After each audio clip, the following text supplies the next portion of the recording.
Hey TCS TV viewers, it's Evelyn Drake coming to you live from the camera store. Thank you for tuning in here tonight for Wildlife Photography Ethics Discussion.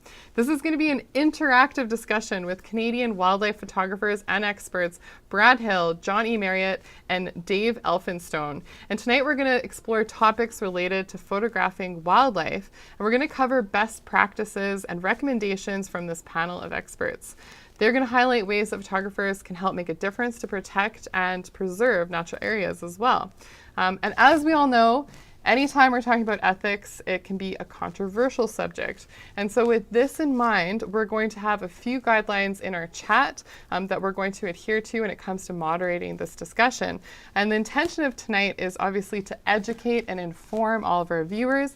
It's not to call out specific individuals or organizations. So we just want to get that out of the way. And if there is anybody that violates that, our moderators will remove those comments from the chat. That being said, the best part about going live is always interacting with all of you. And so we do encourage you to ask questions, make comments, share anything that you want to in the chat. And if you do have questions and you're not logged into YouTube for whatever reason, you do also have the option to email me. So you can email me at evelyn@thecamerastore.com, and I'll be monitoring both areas for questions, comments, that sort of thing. And again, that email address is evelyn@thecamerastore.com. And speaking of going live, we have our TCS TV Live Dream team working behind the scenes. And so tonight we have Drew, Jeff, and Gary, and we also have Aaron working with us as well. And I'm excited to introduce our guests tonight. And before we get into their list of topics, I'm going to tell you just a little bit about each of the guests, and then we'll bring them on and they can share a bit more. So first of all, we have Dave Elphinstone, who's a Canadian photographer, teacher, and author of Inglewood Bird Sanctuary, A Place for All Seasons. He's a former Natural Areas Management Coordinator for the City of Calgary that he did for many, many years.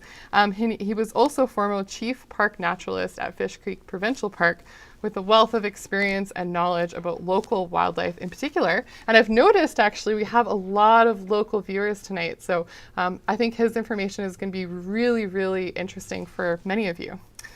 We also have John E. Marriott, who's one of Canada's premier wildlife and nature photographers based in the Alberta Rockies. Lucky. And he is an associate fellow with the International League of Conservation Photographers and currently serves on an ethics committee.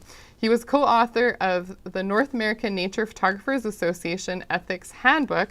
He's also the co-founder of Exposed Wildlife Conservancy, an Alberta-based environmental nonprofit dedicated to creating visual content to inform, educate, and engage change on how wildlife and wilderness are managed and protected. We also have Brad Hill in the house tonight, and he's a full-time Canadian wildlife photographer and behavioral ecologist and biologist and many more, which I just was learning tonight. And he resides in Southeast British Columbia.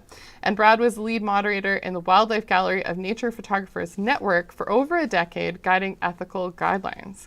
He also developed a wildlife photography ethics policy that governs both his own behavior in the field and the behavior of all participants that he works with on his photo tours.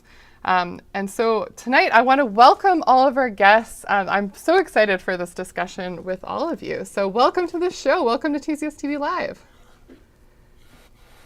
Thank you, Evelyn. You're welcome. So first of all, thanks, Evelyn.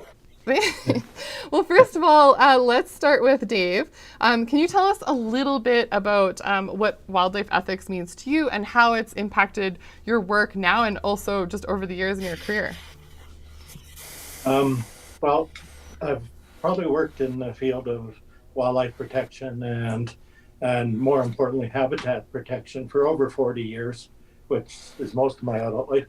And I am really also very involved in trying to share what I know and getting out into the field quite a bit.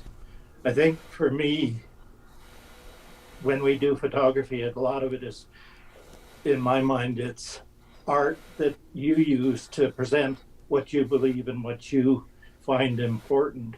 And so ethics is a really important part of that in my mind. Protection of habitat is probably my number one issue. I think when we don't have habitat, we don't have those species that you want to photograph. Also, those species or those individuals are also pretty critical and important. And one thing I will touch on through the night is there's a difference too between legal and ethical. And I think it's a really important thing to know when we go out into the field. Excellent. And John, what about you? I know you have a lot of experience working with wildlife ethics, obviously, in your work. What does ethics mean to you when it comes to wildlife photography? I think it's an awareness and a respect for animal welfare and for some of the negative consequences that we can have when we're out there. And there's two key incidents from my past that have kind of led me down a field of considering ethics in trying to be in all of what I do out in the field. And one was in 1994, right when I was first getting started, and I photographed a cougar alongside the Trans-Canada Highway. I'd actually hiked out, found this cougar. I'd heard about this cougar kill being out there, went out there, started photographing it, and I was standing out in this meadow right beside the Trans-Canada. And of course, within 5 minutes, 40 cars had stopped, wondering what I was taking pictures of. And Parks Canada employee that I knew showed up, a warden, and said, "What the F are you doing, John? Like, look what you've just caused on the highway." And it sort of was my first eye-opening incident of going like, holy cow, that, you know, as a photographer, you really can have a big impact and a big negative impact if you're not careful of what you're doing. Because there were people wandering down into that field that had no clue there was a cougar there. All sorts of different stuff going on that you know, I played a role in, played a big role in. And then in 2009, I had kind of an aha moment, and I'd become more and more aware of ethics and of how I should be acting out in the field. And it's always a continuous learning process. I mean, you can find it get really judgy and stuff. And anyways, I was on the Icefields Parkway, I was photographing a mother grizzly bear with 2 little cubs, and I was out of my vehicle with a throng of probably 35 or 40 other photographers. And I remember very distinctly the moment of suddenly looking around me and realizing there were people all around me and tourists, and it was just this huge group of people. And this mother grizzly bear, like 40, 50 meters away with her 2 little cubs, and thinking, what the heck am I doing? And that was the last time I ever took part in a sort of full-on wildlife paparazzi type of a moment. And you know, at times it's I was mentioning being being a judge of things like this. And I also want to just caution, though, that you know, things like roadside wildlife, there's a real benefit to having people being able to go out and see wildlife by the roadside and photograph it and stuff. So you have to be very careful about, you know, when you're talking about ethics of you know, not necessarily what's right and wrong overall, but for some people it might be a huge mental health break, for instance, to get out and go to a place like Kananaskis country and see and photograph a grizzly bear on the side of the road. So I have to kind of always caution myself not to go too far along and be too judgmental on what everybody else is doing. So I think that's a key consideration as you're talking about ethics. You know, you want to consider what the impacts on the wildlife are. And I think even if you're just considering it right in the start in everything you do, you're a huge step ahead of the game. Excellent. Thank you. And thank you for sharing the personal stories too of how your journey has evolved. I think that's really important for people to hear, that, you know, you don't necessarily always go into it being able to make things perfect, but it can change, and we can all change. And so thank you, John. Now, Brad, what about you? What do wildlife ethics mean for you in your work? And can you talk a little bit about of some of the ethics that you've put into your work today? Yeah, absolutely. I came at this actually in a different direction, in that I was a biologist and behavioral ecologist before I was a wildlife photographer. And in that, with that background, I had a pretty good feel for the kinds of unseen sort of damage we can do to wildlife. Just by interfering with their behavioral patterns, we can upset energy balances and do all sorts of things that can be negative to them. And so I came at it from a bit different perspective than I think many photographers. And when I took up wildlife photography at the professional level, the number one consideration above everything else was always been ethics. And I really come at it from, and developed very early on in my own photography, 2 basic premises that drive everything I do as a photographer. Number one is that there's no photograph that is ever worth more than the life of your subject. And it's just absolutely written in stone for me that you shouldn't do anything intentionally and hopefully unintentionally that's going to harm the wildlife. And that it has many, many repercussions. And unfortunately, applying that requires a tremendous amount of knowledge of the biology of the organism you're photographing. So there's many times, and I think we'll get into this likely later tonight, I think a lot of the times, one of the major problems the public faces who don't have specific training in either biology or wildlife management, they don't realize the harm they may be doing. And so, you know, there's the attitude, at least at some level, where, well, it's sure not as bad as hunting them, and it's, you know, I'm not putting a piece of hot lead through them. Well, at the same time, you can be doing some harm, even through the best of intentions. So the first one is exactly that. My first premise that I always work with in the field is that no photo is worth more than the welfare of my subject. And the second one is that we should only engage in passive wildlife photography, meaning we should do nothing at all that influences the behavior of that subject for the purposes of photography. And there's a lot of repercussions for that one as well. So, you know, that really goes deep when you start thinking about it in the context that if you bait an animal, for instance, you're altering its behavior to bring it to a specific region so you can photograph it. If you're playing back songs to it, you're altering its behavior. And so if you just start at the top level and say you won't do anything knowingly or intentionally that will modify the animal's behavior for the purpose of your photography, then it rules out a lot of things that some may be debatable, but in general are almost always harmful to the organism and almost always unethical. And in some cases, as Dave pointed out, he made a great point, in some cases very illegal. You know, the legality of some of our practices, of course, vary by region, you know, so. But anyways, as I say, it's driven all my photography from the get-go. And as you mentioned in the introduction, these ethical standards, and I've developed a whole code of ethics that I not only apply to my own photography, but also all the people that come with me when they're on photo tours, etc., have to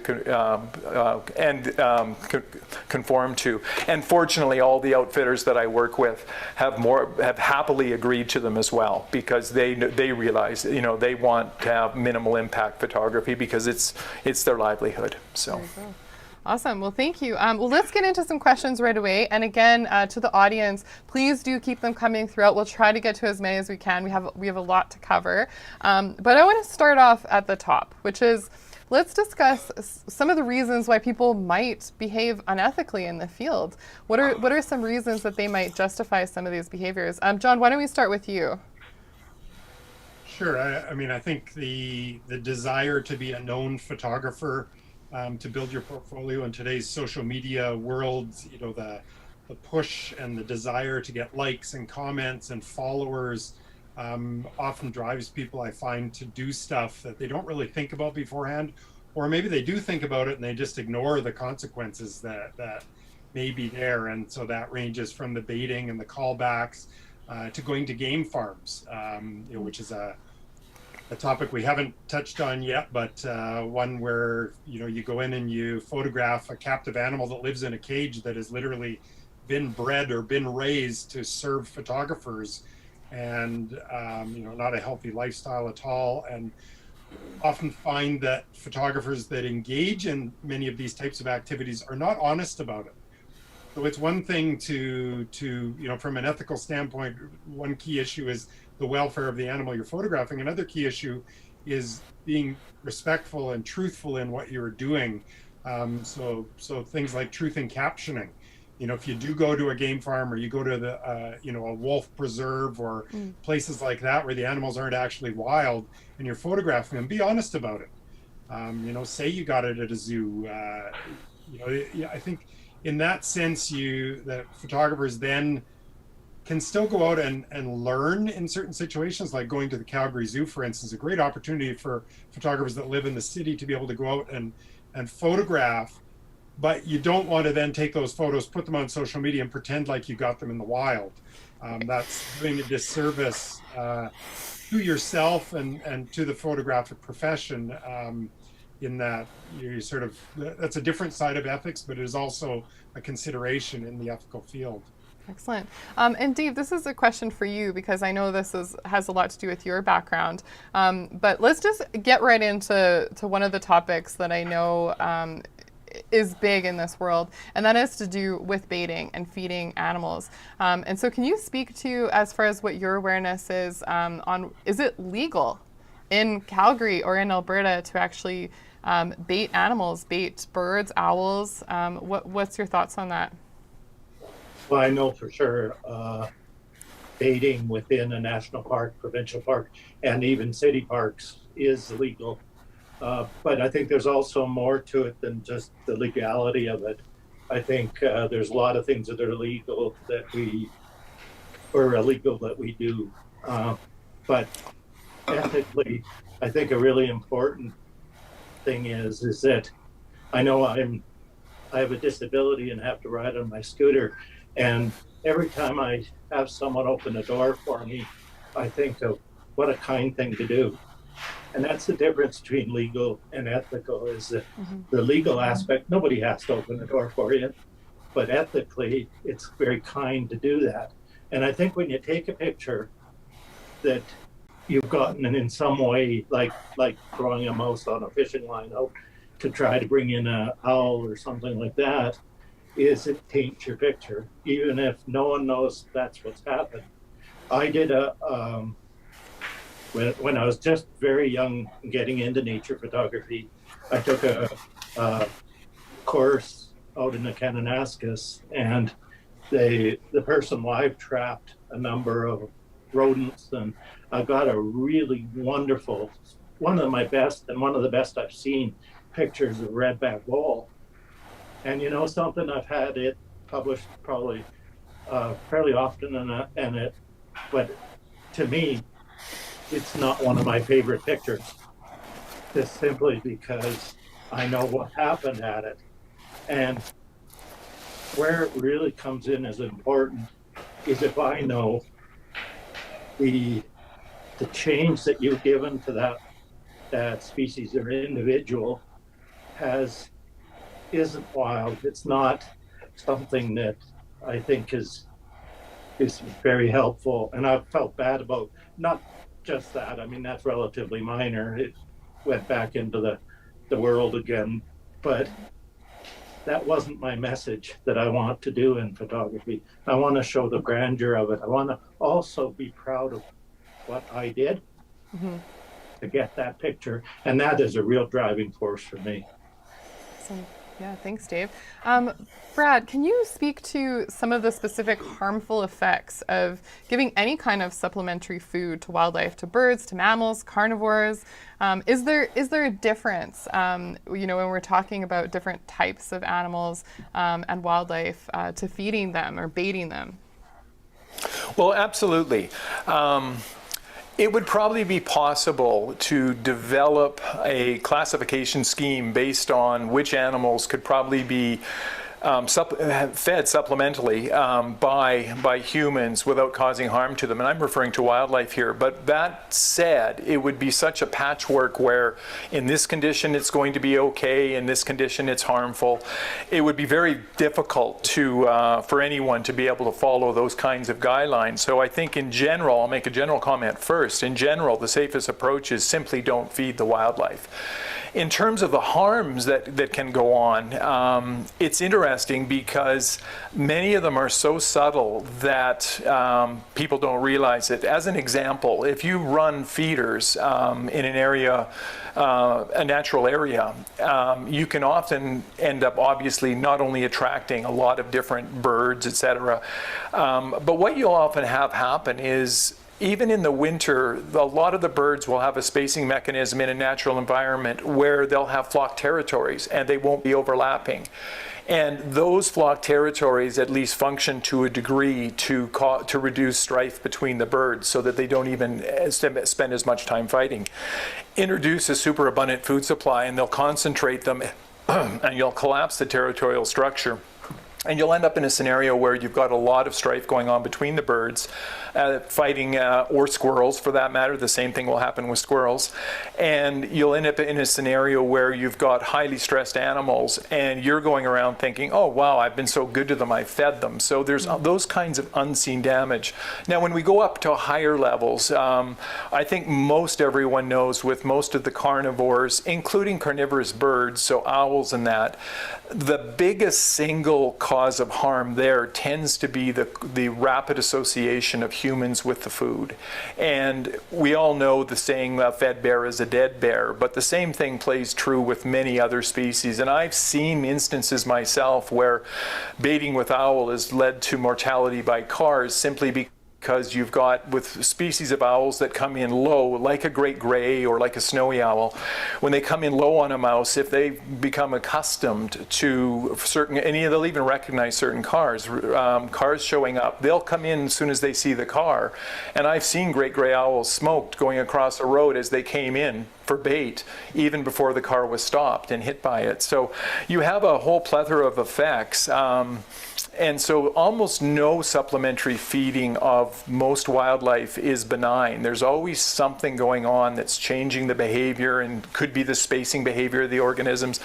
And oftentimes there's even nutritional issues. Deer are famous for having real problems if they get into food supplied to them that are actually designed for livestock that have an ample supply of water. So if you feed deer in the winter, very commonly sadly, they can end up really in rough shape just because they need more water for that concentrated food supply that the cattle would normally have access to. So we could go through a long list, but it's just endless that, the only really safe way for a photographer to act is simply not to bait or to do any food supplementation of the wildlife.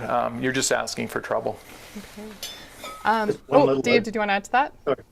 Just one little addition to that too is we see this in our parks all the time in the city, is people bringing in introduced food, and those can germinate within a park. For instance, like the Weasel Head, when we see feeders there, millet and other kinds of things often fall to the ground and then spread out. When I was working, I was watching a few feeders where we saw that, and you can actually measure each year the growth of the invasive species out from that feeder. So another impact to the natural area. Yeah, I wouldn't have thought of that. So John, we have a few really good questions here. I'm going to direct this one to you. If you saw something in the wild where an animal is being baited, or you see something going on that you think is unethical, what are some of the things that you would suggest people could do in those situations? A great question. So I wanted to point out the legalities of feeding. So feeding wildlife in Alberta or baiting wildlife in Alberta, as soon as you step out of any of the parks, is actually legal, not illegal. It's legal. So this is where it becomes an ethical concern from wildlife photography. Now, when you move over to British Columbia, baiting predators or what's considered to be dangerous wildlife is illegal. However, the workaround for photographers is if they go out with a guide outfitter or a trapper, then they are allowed to bait wildlife if they're working under that license. So really in both BC and Alberta and many jurisdictions across Canada, you can go out and bait owls and it's not illegal. So it really is, comes down to an ethical concern. So repeat the question again now. Yeah, actually, we've had a couple of people ask. This one was from Paul, but how do you deal with a situation if you witness someone that is baiting wildlife? Right. So it's a pretty touchy. This is where I get back to the whole judgmental things. There's been a few times in my life where I've gone off and confronted people or yelled at people or fired off emails and stuff. It's not necessarily the best way to go about it. Are there any organizations that you can connect with? With what I usually tell people to do if I get people that have reported stuff to me or I've seen stuff that I consider to be dodgy or unethical is I phone up the CO service or Fish and Wildlife and report it. And so even if it's not illegal, if they continuously get these calls, I feel like it's a strategy for us to slowly bring these more and more to the forefront, where eventually we will get to a point where Fish and Wildlife and in British Columbia, the Conservation Officer Service will make these things illegal and start to crack down on some of this activity. That's my hope anyways. We have a lot of wildlife management issues in Western Canada and really throughout North America, period, that put wildlife viewing and wildlife photography behind the eight ball a bit to start with. There's so much hunting and trapping that goes on in all jurisdictions outside of protected areas, that we all tend to flock to the protected areas where there are very strict rules and regulations, but it's outside of these protected areas that it really gets very, very gray very quickly. And I just don't, I think for people, I would just recommend phoning it in, reporting it in. I don't think there's a lot of value necessarily in shaming other photographers or organizations. Maybe the other two, Brad and Dave, have thoughts on other avenues you can explore. Yeah, Brad, from the BC side, what do you think in terms of what can you do? Well, I agree with John with respect to the there shouldn't be an approach of trying to shame them. But you can also look at it as a teaching opportunity. And again, I go back to the situation where I think in many cases, the person doing the baiting or other form of unethical behavior isn't just baiting we're talking about. Sitting on an animal for 8 hours and interfering with its behavior patterns is also harmful to the animal. And again, not necessarily illegal. And I don't think we should really stick with the legal, illegal issue. We should be looking at what is harmful to the wildlife. But I look at them as teaching opportunities. And so you can actually go and diplomatically and pleasantly talk to people and explain to them that what they're doing, they may not realize is having a negative impact on that particular animal. And I've never yet. Now, that being said, I don't spend virtually any time working in the parks. I don't work in the national parks. I tend to go outside the parks for a lot of the reasons that, John has mentioned already, the bear jam issue, those sorts of things. So I do work in the areas a lot of the time that are outside where hunters are. And, it's tougher because you don't have the habituated wildlife. It's a much tougher scenario, but at the same time, I find it more satisfying.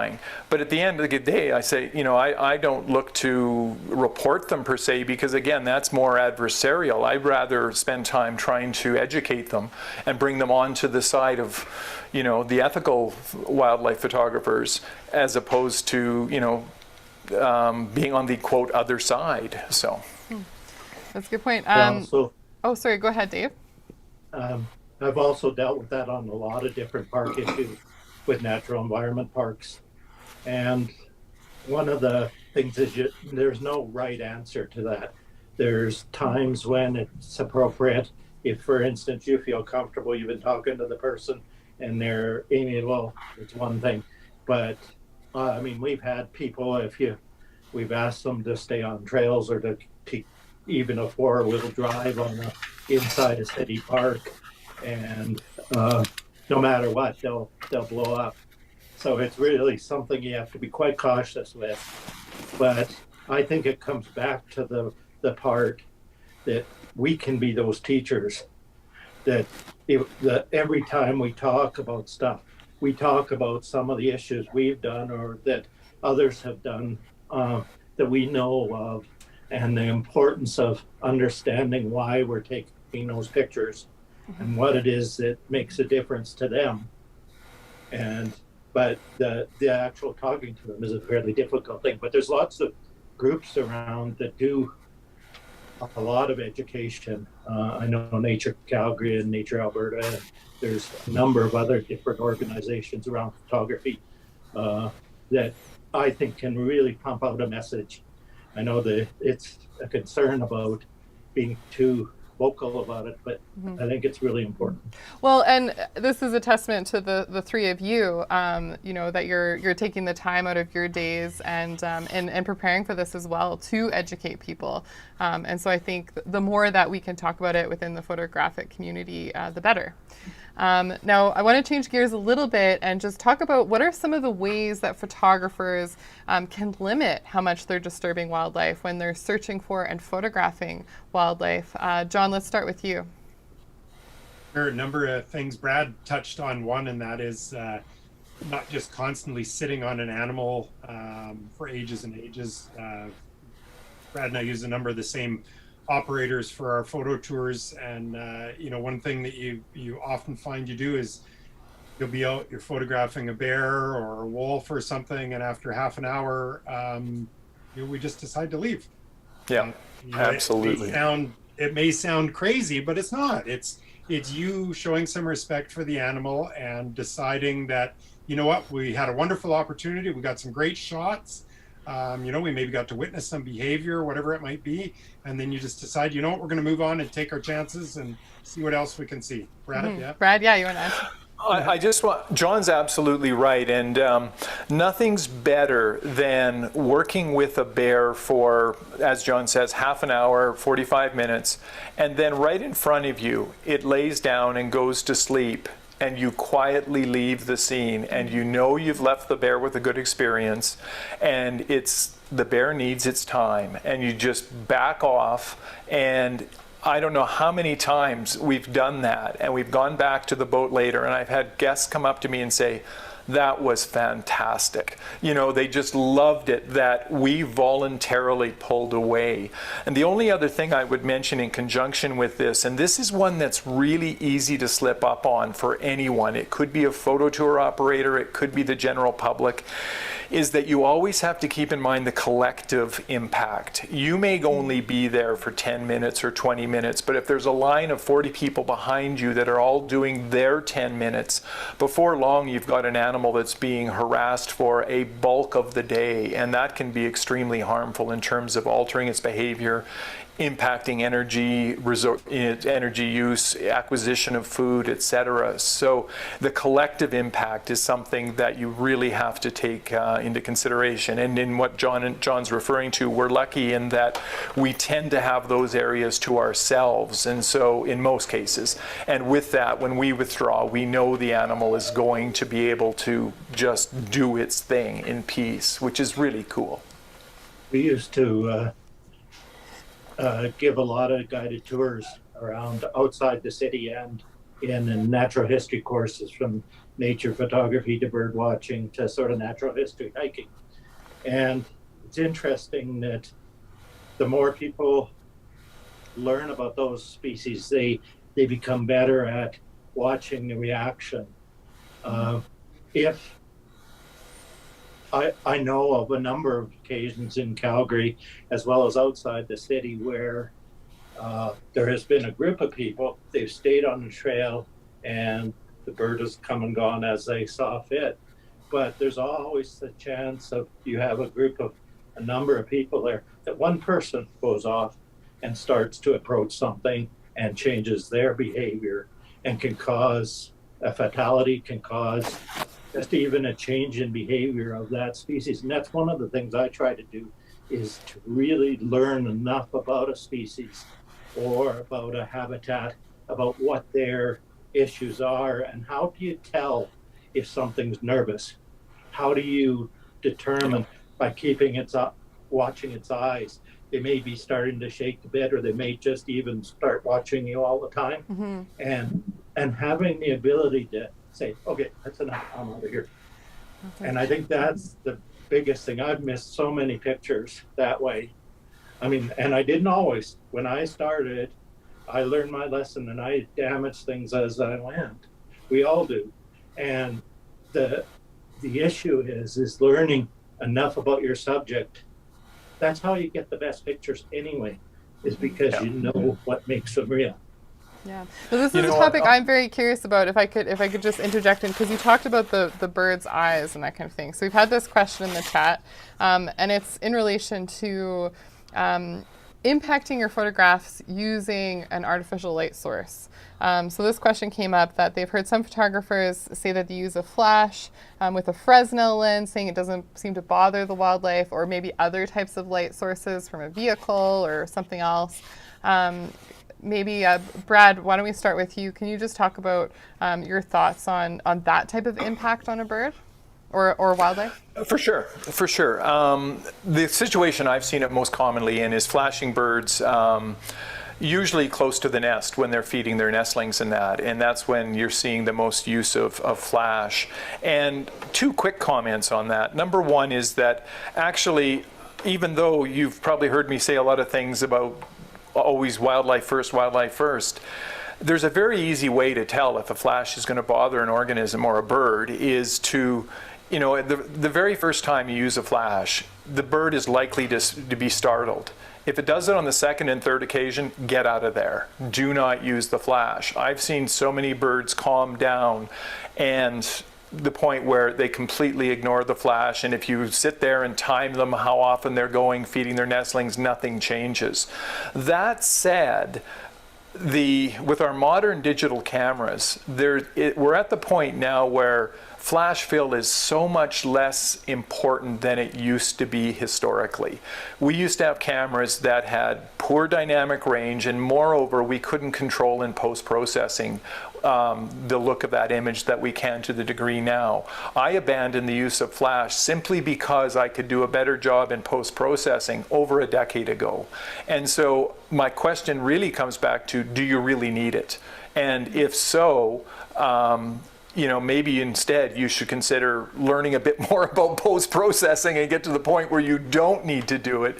Because yes, there's instances where obviously it's going to bother the animals.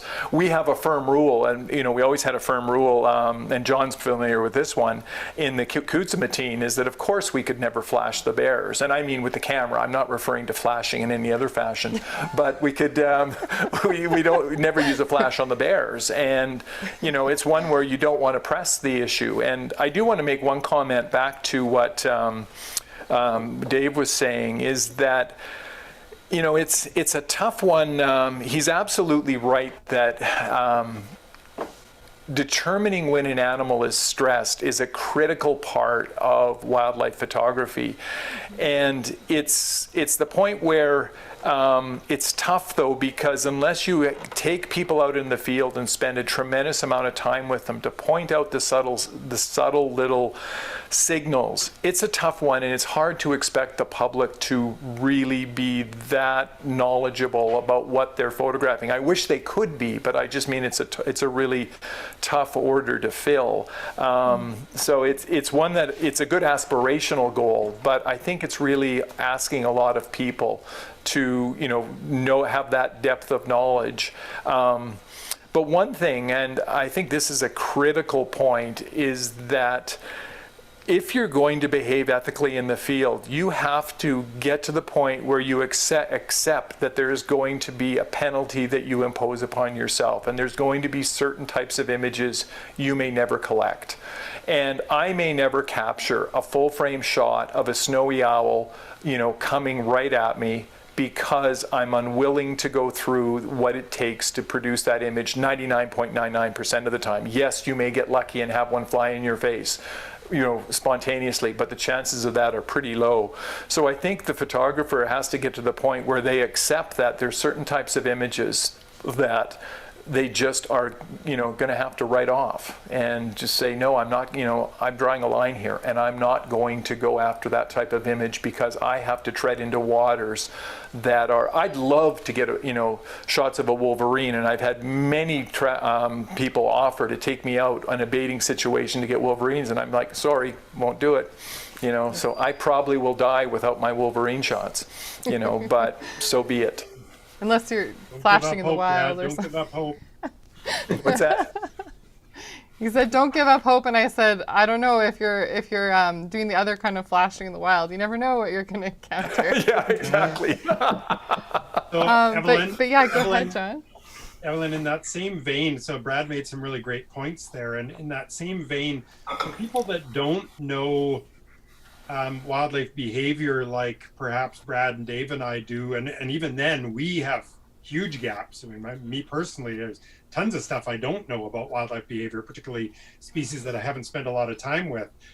So there's another really key factor that people can work in, and that is go out and buy the longest lenses you can, and don't always try and get as close as you can. So I often go into an encounter thinking in my head, and I've been doing this for about 20 years now, I want to create what I call the perfect encounter, where I arrive, the animal is doing something, and when I leave, the animal is still doing it, or some similar behavior. So if the elk is grazing on the edge of the meadow when I show up, that's what I want the elk to be doing when I leave. I don't want to be pressuring the elk by getting too close and causing it to turn around, and next thing I know, I'm photographing it crossing a river because I forced it over there. That's not what I'm after in my photography. And so I think if people go into it and you don't necessarily know behavior of the wildlife you're photographing, you can set a time limit, and you can also say to yourself, you know what, I've got a big lens, I'm not going to go any closer than 100 meters, 75 meters, 125, whatever you decide on. That way you don't have to worry about stressing the animal into a point where it does something and you miss the signals. And one of the signals that I think is an important one too is what does scare wildlife? What does scare a bird? And understanding what those are. For instance, if you act like a predator going in to see something, what's it going to do? It's going to get frightened and have some kind of impact on it.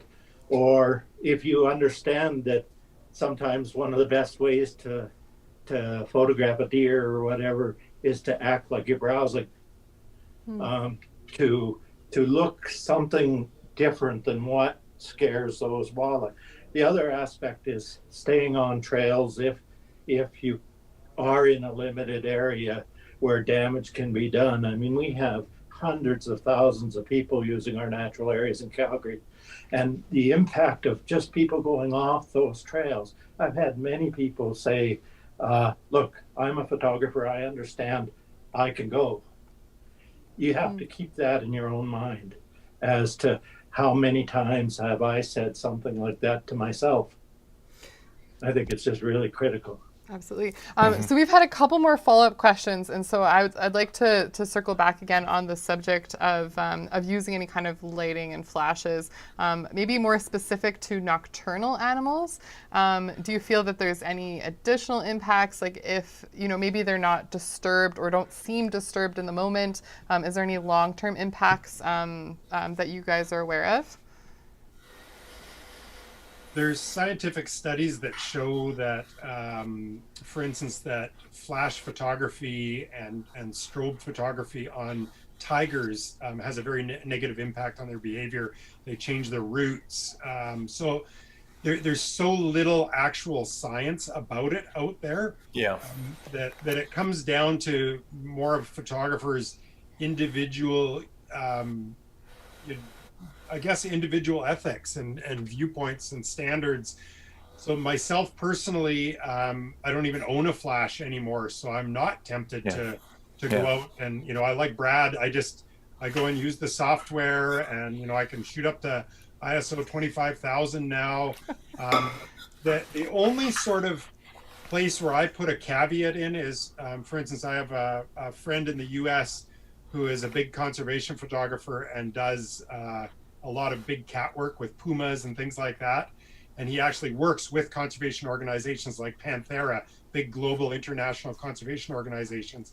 And he does use flash and strobe lights and things like this. But it's, in my mind, there's a bit of an exception there, because we're talking about a professional who this is what they specialize in, and it's being put into conservation purposes. So Florida panthers and things like that, species that are tremendously threatened, endangered, species at risk, that sort of thing. So I think, when it comes down to someone being in a park in Calgary and going, oh, I want to, flash a bobcat at night. Well, there's not really, I'm not really sure what's the practical purpose for doing that. Yeah, other than you getting a cool photo. Absolutely. I knew Brad was going to be burning on getting on this one, but Brad, in terms of from a conservation photography perspective, what are your thoughts on the ethics behind that? Yeah, John touched on something that's actually been a very sensitive topic with me, because the argument that someone is doing the photography for conservation purposes, I've had that one thrown at me several times by people that I've been in debates with, including formal debates on NPN and other places, where they were basically arguing that because of either who they were and the number of people that would see the image, or who they were representing, it gave them a license, at least at some level, to break boundaries with respect to the ethics, because it was for the greater good of the species.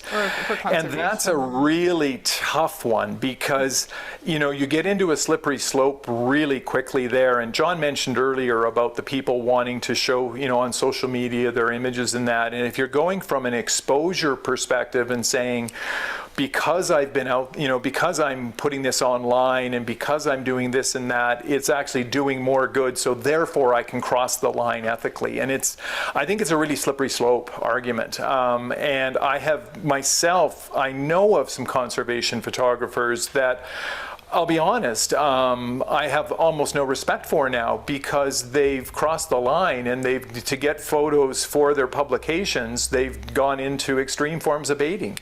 And, and they know the harm that can do, and they're in areas where, last year I was in a place where I had a pack of wolves come trotting up to me. It's like, okay, what is going on here? Why are they trotting up to me? Like, it was like, let's have a handout. And I'm like, no, this is not right. And so it's a slippery slope argument, that one, in terms of, and I know John wasn't trying to poke me with that one, but it's one I find that one, I basically don't accept the argument that, again, I go back to the fact that you can still get fantastic photos if you're an ethical photographer and you don't, and then use those ones for conservation purposes. It might be more work, it might be harder, it might take longer, but by the same token, in my mind, it's worth it. And especially with what Dave said about, are you then proud of the image, what he said earlier, and I think that's a tremendously important point. If people have to hide what they, hide how they captured the image, they can't feel good about it. I've had at least 2 or 3 well-known photographers say to me that, yeah, when you have to raise your kids on money, it changes your opinion. And I think that is one of the most dangerous attitudes to have. And I think knowledge plays a big role. Like, I don't know flash and I don't know lighting stuff like rings or anything, but I think it is something to be very careful when it's like I said about the eyes. I catch myself on that. Yeah, well, we don't quite know enough sometimes, and we do have to say, what do we know? Yeah, exactly. Now, John, you brought this up earlier on in the program about roadside wildlife photography, drawing from some of your own experiences. But what are some of the things that people can do if they are, taking a drive in the national parks or the provincial parks? They happen to come across wildlife. What are some of your suggestions for handling that? If it's practical, I don't stop at bear jams anymore. If there are vehicles there, even 1 or 2 vehicles there, I usually don't stop anymore. But that's not necessarily practical for everybody else. Some people are, I'm a full-time photographer. I can go out when I want to go out. Some people are very limited by their schedules and so on. I would say a couple of things, don't go too close. Don't go pull up right beside a bear and sit there beside it. Start 100 meters, 150 meters back, stop, let the bear walk by you if that's what it's deciding it's going to do. Limit your time on the animal. Turn your engine off. Make sure you're pulled off safely off the road. And then I've always, regardless of where I am, have what I call a 3-vehicle rule. So even if I'm in the Yukon and 3 vehicles show up, I leave whatever it is I'm on. So it's just something that's pretty easy for people to employ. So if they're in Banff or Jasper or somewhere, it's pretty easy to say, oh geez, there's 3 vehicles. Okay, I'm going to move on. I'll come back and check in half an hour if that's a photo you really want to get or an animal you really want to see. Again, it comes right down, that you're going to have to make decisions that mean at times you're going to miss out on photographs. And I'm okay with that. I'm pretty sure Brad and Dave are also okay with that. And it's just a point you get in your photography where you realize you are, the photo is not the number one priority. The welfare of the animal is the number one priority. And I think the more photographers we can get on board with that line of thinking, then the greater our impact is going to be in things like habitat protection and the world of conservation and so on. Excellent. I love a saying that I heard once is, how long did it take you to take that picture? And it was like 30 years. Because I remember, like for me, having a disability, I think when I go out and watch birds, I may be on a gravel road somewhere and driving along and stop at a wetland if it's safe.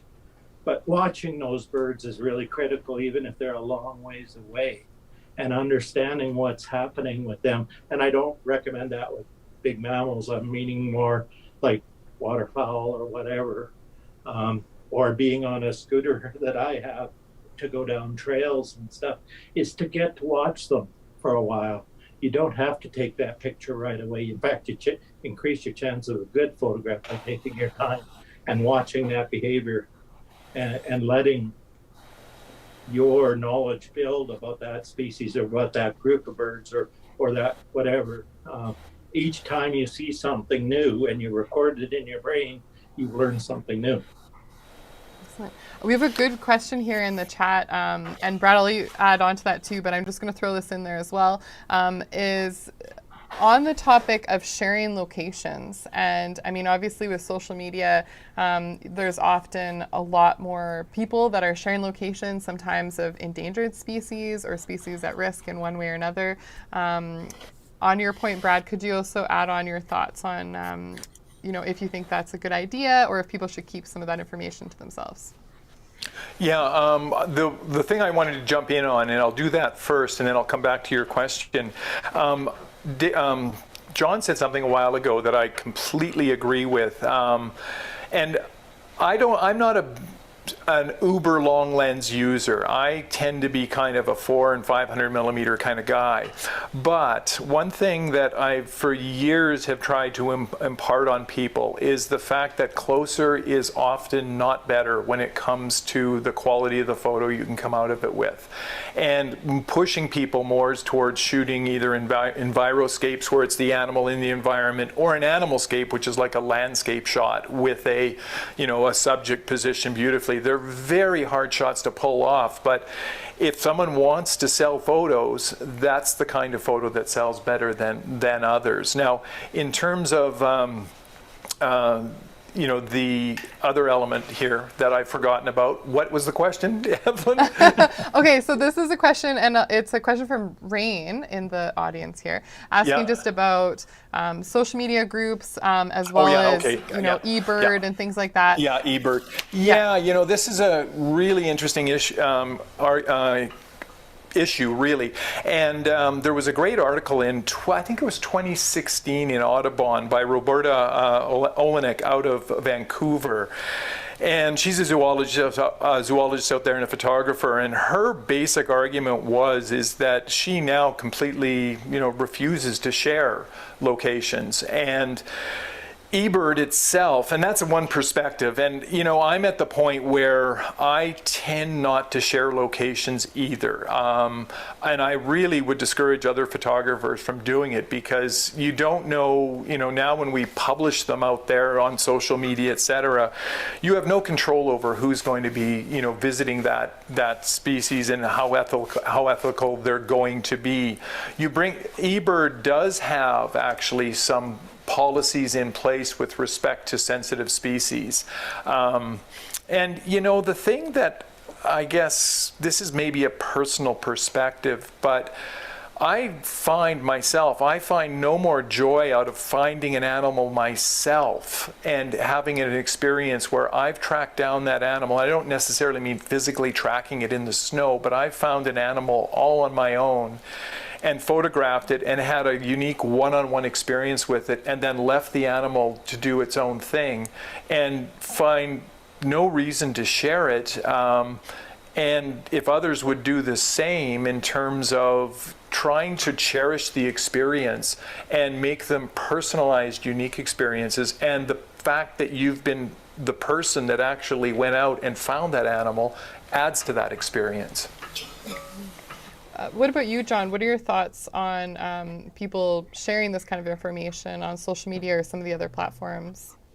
Yeah, I'm not a fan of sharing specific locations at all, or even more generic locations. And I've been telling people that have been following me or been on trips for years and years, know that I forever have been saying, if you see a location listed on one of my photos, it's almost always a fake location. So if you see gray wolf, Jasper National Park, well, it was probably taken in Kananaskis or in southeast BC or somewhere completely opposite of where I've said it is. And so I try and mix it up dramatically. Sometimes I go ages without listing any locations, and then I'll do a month or two of a bunch of fake locations and try and put people off and just go off exploring on your own. I fall just 100% under what Brad said. I would so much rather go out and find my own thing. And, even if it means, completely avoiding all the sure things, I would rather go off and spend 30 days looking and searching and trying to find something that's almost impossible to find. And if I don't succeed, oh well. All right. You and I were just talking beforehand about how my wife was away the last 5 weeks, and I was going out all the time looking for cougars and bobcats, and I didn't see a single one in 5 weeks, and yet it was still a wonderful experience, and just too bad for me. You're out there. This is a good question for Dave. It's from Dan, and he's asking, can you touch on the difference between photographing birds at residential bird feeders, feeding in a city or provincial park or otherwise native environment from a bird behavior and populations perspective? It's a bit That's of a really tough.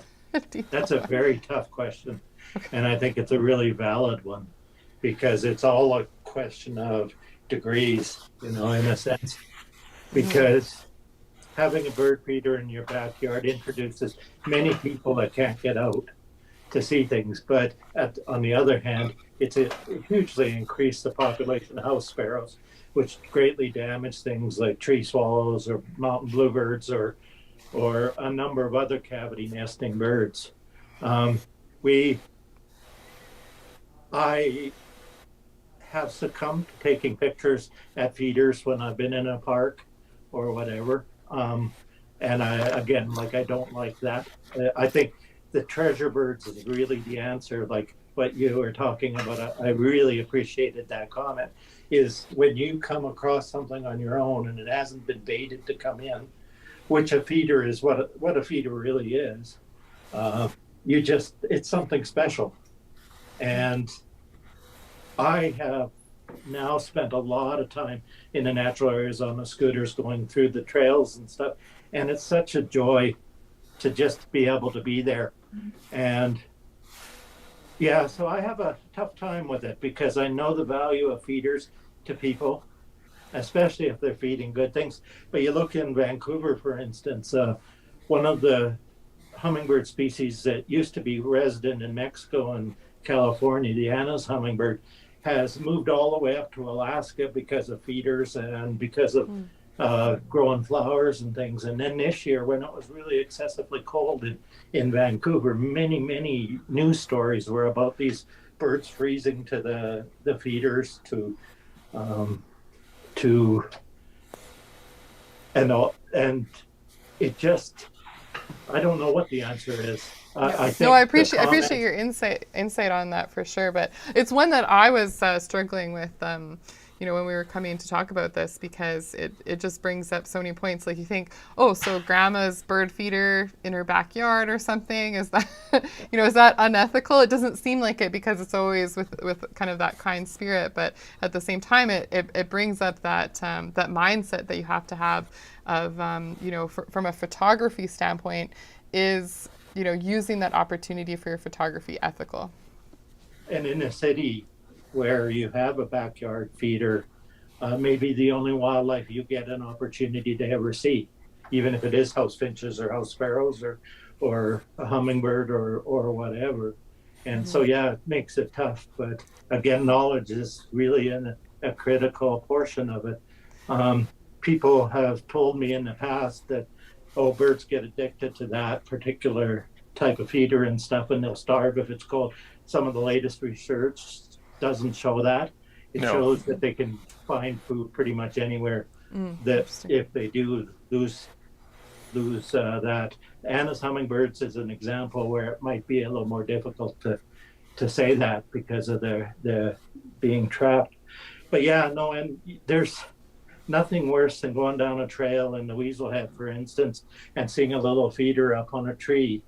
And when I had all the staff working there, we actually tried to take them all down whenever we could. But the thing is, when a person puts that up and puts a little bit of food there, that's one of those selling features to wildlife. And I think that's when what we do as individuals really makes a difference. Because if I have difficulty with that, I have to listen to myself. and understand that. Okay. I don't know if that makes sense. Absolutely. Yeah, and I'm going to circle back to a topic. Actually, Dave, you had brought it up before, but I'm going to put Brad in the hot seat on this topic, which is photographers. Again, this is from Paul. Photographers justifying poor ethics to pay their bills. They're guides and who do workshops and put themselves under pressure to get clients to get the shots. So like guaranteed shots. If you're doing some kind of tour, whether you're just a regular guide or a photography guide. And then to add to that, there was a comment here about there's no justification for unethical practices to generate an income. So can you touch on your thoughts on that specifically? Well, yeah, absolutely. To begin with, I don't know of any credible, and maybe there's some are doing it, and I'm unaware of it, but I don't know of any credible photo tour leader or that would ever promise a certain type of shot. Like it's all about expectation management. And we run tours into the Great Bear Rainforest, but I don't call them spirit bear tours because that creates the expectation that we're going to find a spirit bear. And so now we've got a great track record of doing so, but that doesn't mean that we're going to turn around and market it that way. So yes, a portion of my income comes from that industry, absolutely. But at the same time, I don't think you could search out my marketing materials for the last 20 years and probably John's, and you'd never see anything where this is guaranteed or that is guaranteed. We guarantee to do our best, but we don't guarantee ever that we're going to deliver a certain type of photo to someone. And that, to be honest, we run, and I'm sure John's had this just as much as I have, you'll have people inquiring about that. They'll say, am I guaranteed to get a humpback breaching on this trip? And you're like, well, nope, sorry, you're not. Just plain and simple. You're not guaranteed to get it. No one is going to pretend in this day and age that wildlife photography is a lucrative profession. John, how many offshore accounts do you have? About the same number as I do. It's not a lucrative industry, so you've got to be there for the love of it. And if you're there for the love of it, then you should be loving the subjects you're working with. And, you work hard to make it happen, but at the same time, there's no reason you have to set your ethics aside. My clients like it, and I market the fact that we are an ethical organization and that we work to do ethical photography. And so it's actually accepted as the norm. So, Evelyn, are you still there? I'm seeing a... Can you still hear me? We can hear you. Okay, I can hear you, but I can't see you. okay, So they're fixing. I'm just having a power issue, so they're just fixing that. But as long as you can still hear me.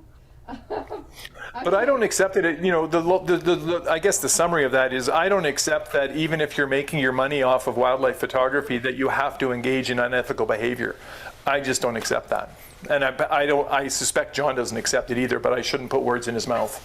No, I agree 110% with that. In fact, I think one of the questions, Evelyn, that you had posed to us as a potential question for this event was, do you think you're at a disadvantage compared to photographers who maybe stray onto other ethical concerns, baiting or game farms or things like that? And there is an element of competition there, but I also find that I think part of my clientele and my people that come and buy prints from me and come on tours with me and stuff do so because I'm known as an ethical photographer. So I think that is actually, in the long run, has boosted me up more than it has dragged me down. And I couldn't agree more, John.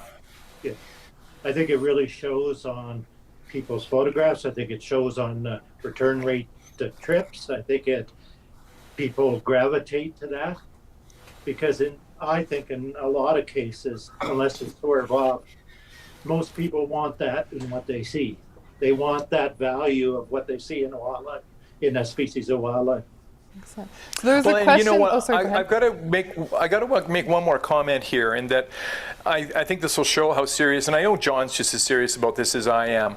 I used to run owl tours, Owls of Manitoba. I ran it for a couple of years, and the expectation of not most of the photographers, but a few of them, was that we would be doing some baiting and therefore would get a certain type of shot. And to be honest, I quit doing it. I could make money from it still, but I quit doing it simply because we said no, we're not going to do that, and I'm not going to contribute to the problem. I'm not going to be part of the problem. I'm going to, and the last thing we were going to do was engage in, the baiting of owls. It just was unacceptable. We have a burning question here, and I think I missed it earlier on in the chat, about what role do large publications play, and maybe we can also touch on photography contests, play in promoting ethical photography. John, can you take this one? Sure. This is actually something that we dealt with both when I was helping to write a chapter of the ethics handbook with North American Nature Photographers Association, and also with International League of Conservation Photographers. Right now, it's sort of a new field bringing ethics into photo contests, and it's still it's not particularly set. So, for instance, the most prestigious wildlife photography competition in the world still allows baiting. You can still bait wolverines and wolves and whatever you want, and that's considered to be okay, which I totally disagree with. And I think in that competition, that puts people like Brad and I at a great disadvantage when we enter into those competitions. So, this year I entered a photograph of a wolverine dragging away a deer carcass that I found completely naturally in the forest. Those of you that followed me on social media last winter know the whole story, and it didn't even get consideration. And it's probably because they see all these photos of Finnish wolverines coming in, interacting with wolves and bears and stuff over top of dead pig carcasses, and everybody thinks that's wildlife photography, and so does the competition, the jurors, and so I'm at a disadvantage there. But you know what? I'm okay with that. I would rather be ethical in how I'm pursuing that. Well, I won't enter contests that don't have ethical guidelines. I know the one you're referring to, John, and I've refused to even play games with them. I just won't give them my photos. And to be honest, in many cases, that's what the photo contests are about, is giving your photos away. So, it's that's a slippery slope in itself. But, I think as ethical wildlife photographers, you sometimes have to make a decision and say, sorry, I won't support that. And if you're not going to, go with the ethical standards, then I'm just not going to enter. Yeah. What about you, Dave? In terms of publications, Evelyn, it's an interesting one. So as a professional, I made a decision very early in my career that I had actually sold an image as a double page spread to a magazine in the US that was a conservation organization promoting elk and habitat and so on. And they ended up using my photo in an article entitled Meat, which they had not consulted with me about at all. And, I'm actually okay with sustenance hunting, with people hunting to put food on the table, but because they hadn't consulted with me or anything and used that photo, I actually just stopped altogether. And I have full control, even with stock agencies, of where my images get used in publications, and I don't allow them to be used to promote carnivore hunting, for instance, or predator trapping or anything like that, even though I could make lots of money doing that. I could have covers of hunting magazines and all kinds of stuff, and I just refuse to go down that path. So that cost me lots of money. But again, it's an ethical stance that I feel I had to take as a photographer, and I know other photographers don't feel that way. And I can't do anything about that. I can just control my own narrative. There have been some recent things. There's a big famous Canadian magazine recently that had a cover of an animal on it that was from the Toronto Zoo. And I wrote the editors and I said, guys, I would love to see you not do this. And I tried to be diplomatic about it and stuff. And they sent me back basically a one sentence reply saying, oh, sorry, we'll try not to do it next time. Well, that's really not, you're just passing the buck. you just saying, no, I'm not really going to do any research into where these photos came from, and I'm just going to keep doing it. And so it's a tough one, because you could end up just saying, you know what, I'm never going to sell any images anywhere to publications, but I would rather sell images to some of these publications and try and work with them, and sort of following the lead of some of the US photographers that have done this, like Melissa Grew, who stands out to me as a woman who's gone out and worked with some of these big magazines to develop ethical considerations and guidelines and principles. So Audubon magazine now is a big one that has ethical principles. You want to get published in there, you want to write an article or publish photos in there, they're going to ask you how you got your photos, and you better have answers that they'll agree with and abide by. Excellent. Dave, you were going to add to this before as well. Yeah, I think I try to look, like, I've done a lot of the competitions and stuff, and I notice something about myself when I start looking at it for what's the publication value, what's going to be the interest in this, and all of a sudden I feel this competition part of me get build, and I don't know, I think my best photographs are the ones that I really have worked hard at and worked ethically for, and what I've really been proud of to take. And I think if all these people are entering their pictures or putting them on Facebook or putting them on anywhere, look at your reasons, and sometimes, and I think getting rid of that competition will allow you to put your best work forward, and I mean that best work ethically. Yeah, and actually on the same vein, there was a question in the chat, and one that I was hoping we could touch on briefly is about what actually is in your photograph and what is maybe photoshopped into your photograph, and where is the line ethically with that when it comes to entering competitions or publications or social media and what have you. Brad, why don't you start with this one? Yeah, this is one it's interesting, because I'm very comfortable in the image editing software. At the same time, my own personal goal is to try to make the image, try to replicate what I saw in the field. But I have the ability, like many other people do, to take it in an opposite direction as well and make it look, completely different than what occurred in the field. And where I come down on this one is that I'll never dictate to anyone else about what they can and can't do to their photos. They're their own photos. But by the same token, I think people should appreciate that the post-processing part of it is an art in itself, and that they should take pride in that. And furthermore, and probably the crux of the issue, is not misrepresent the photo. And that if you've gone very aggressive with what you've done to it in post-processing in Photoshop or whatever else, disclose it. Why does that matter? It's a tool, and there's very few images out there nowadays that are exactly like they were in the field. But as long as there's open and full disclosure, I see no problem with it whatsoever. And people should get to the point where they take pride in the fact that they could do something so spectacularly well to come out with this beautiful looking image. And so, I don't have a problem with people editing the heck out of their images. It's just the misrepresentation of it that I think is where we've got to draw the line on it. So it's not, to me, it's not really a controversial topic.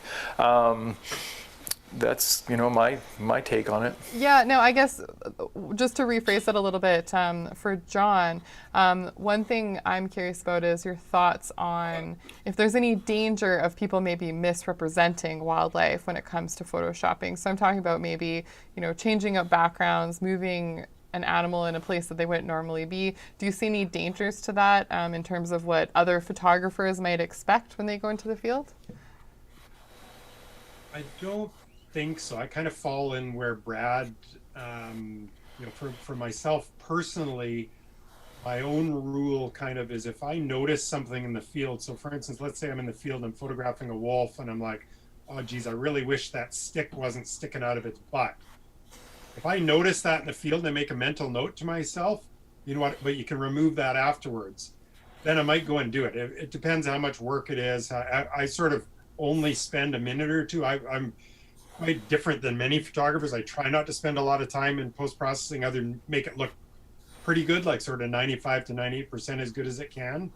So I very rarely will spend half an hour on an image. But that's sort of my, if I notice a twig or something, or if there's an ear tag, I may make a version of it without the ear tag, and I say in the caption, I removed the ear tag in this digitally. Okay. So I have a cougar photo that's quite well known, where it's in one of my books and it's been published a number of times. And I always tell the editors, in your caption, put this, that there was a collar, it was edited out. I send them both versions, say you can use this one or this one, but if you use the one without, just say that it was digitally removed. And in my book, I used the one without, and I said that it was digitally removed in the book. And I was actually beyond my skill level. I'm actually, compared to someone like Brad, I'm a total newbie in software. Brad is a computer genius with his editing and processing. So I had to actually hire somebody to remove that collar off my cougar. But but definitely, I totally agree with him that it's, as long as people aren't misrepresenting what they have done to the image, then go crazy. See what kind of funky stuff you can come up with. Now, there is a limit. There's a world famous wildlife photographer who created a book of patterns and didn't disclose anything about how 70% of the images in it were digitally manipulated and added. If you had 5 zebras, he added 50 more. So there was a big field of 55 zebras. Big pattern, and that to me is total misrepresentation. So I'm not sure though there's any concerns, at least not that I can think of from a conservation perspective or things like that. It's just unethical, see what you're doing. Be proud of what you were able to do. Yeah, Brad, what do you want to add in here? Well, the only, you were sort of asking about the danger of misrepresenting it. I don't really think of it as an ethical issue or a danger. And I noticed this more in landscape photography where people go crazy with the HDR work, is that it can disappoint people that see some of these images either online or in books, etc. And then they go to that location, slot canyons in, Arizona or whatever, some of the, things down in Utah, in Moab, in that area. And they're disappointed when they see the real thing because they go, oh, this is nowhere near as good as what it looked like in a picture. Well, no, it may not be, but that picture isn't anything like reality. And so I don't view that as necessarily an ethical issue, or, I don't know that it's harmful, but it can disappoint people when, reality doesn't match what some people are giving them. But it's not really it's not one, to me, that's not a hill to die on, that one. No, fair enough. Yeah, one of the lesser concerns in this evils, so to speak. Of the evils, yeah. What about you, Dave, with publishing books? And I mean, a lot of your work has evolved. What are your thoughts on photoshopping? I think it's both been well said, and I'm not sure I can add much. The only thought I had was, if it helps you as a photographer to protect that animal or bird or scene, go for it. I think I agree with the comments already. Okay, sounds good. Well, we're getting to our end time, and so what I'd like to do is I'm going to call on each of you to kind of just say some final words when it comes to the importance of wildlife ethics, and if you have any advice for people that really want to become ethical wildlife photographers. What should they do, where they can go? Any final words? Let's start with John. I would say don't beat yourself up if you make mistakes. I still make mistakes, and there's still times where I push an animal to do something and I go, what the heck were you doing, Marriott? And it's a constant learning process. There's behavioral things that you still miss in the field. So watch animals as much as you can, watch nature shows, although they're not always completely accurate either, but learn as much as you can. For instance, part of my job as a wildlife photographer, and maybe it sounds strange, but I am constantly reading scientific articles and books about mammal ecology.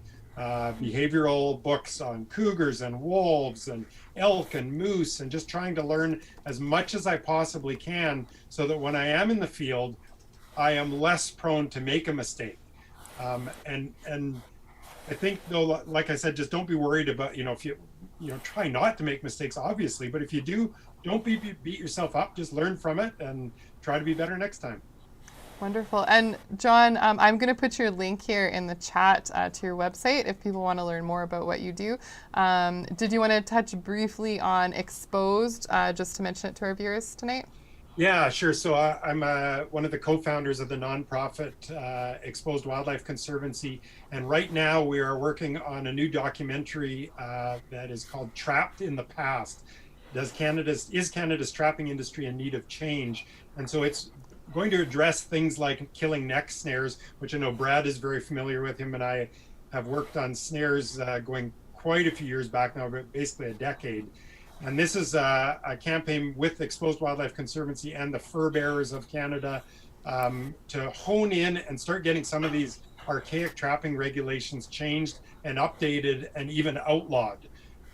So I think if people are interested in that, go check out Exposed website, which is exposedwc.org, and even go and help us out by donating. That really can help us.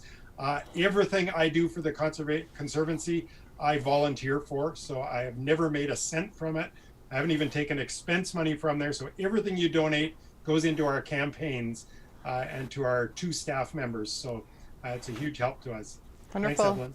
Thank you, John. And then Dave, do you have any final words, any advice from your perspective? Yeah, I think it's important with photography as we all start, simply put, we all start and then we progress.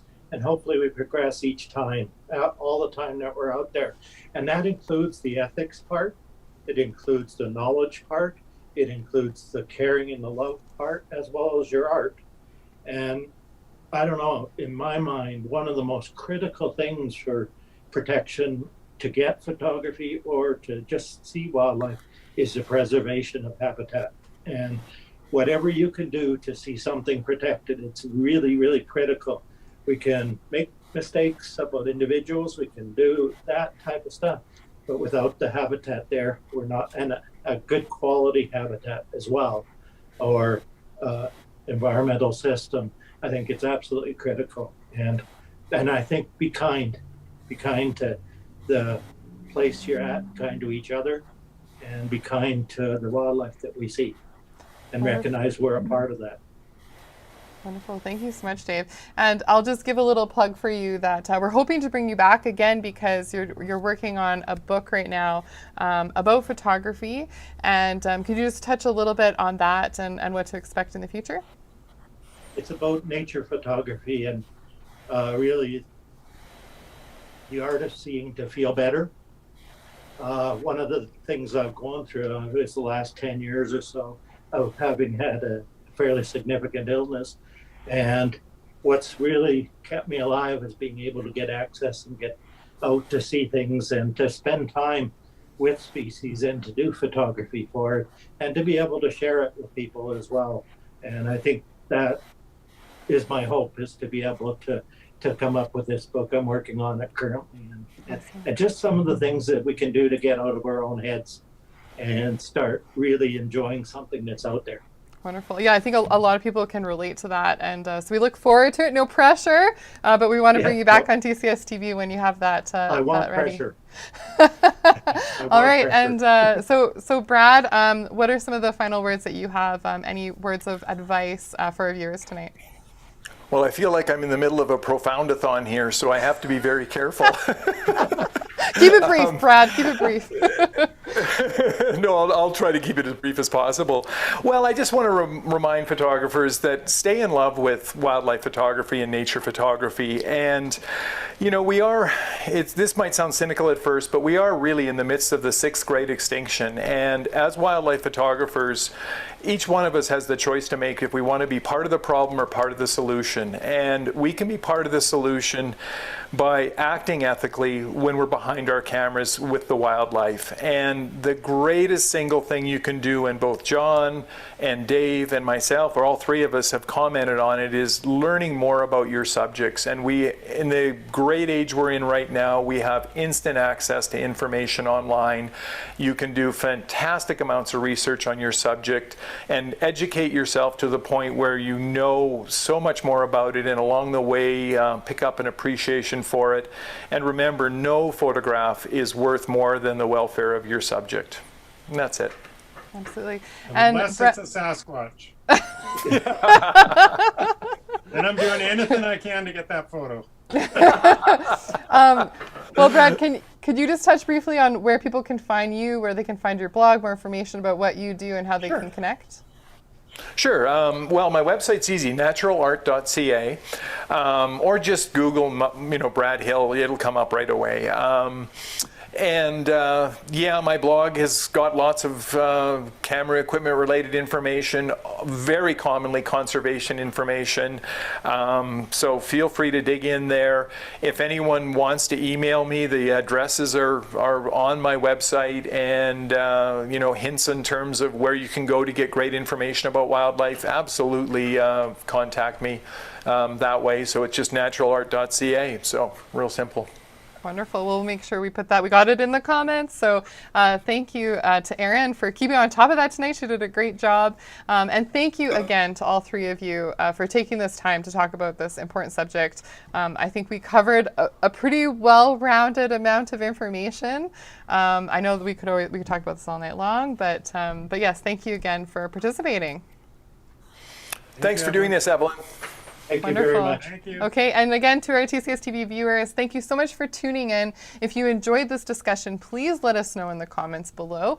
And if you want to subscribe to the channel to be updated on more of these live events where we have education, discussions, and of course camera reviews and more information about gear, please make sure you subscribe and hit that notification button. Otherwise, we'll catch you again very soon.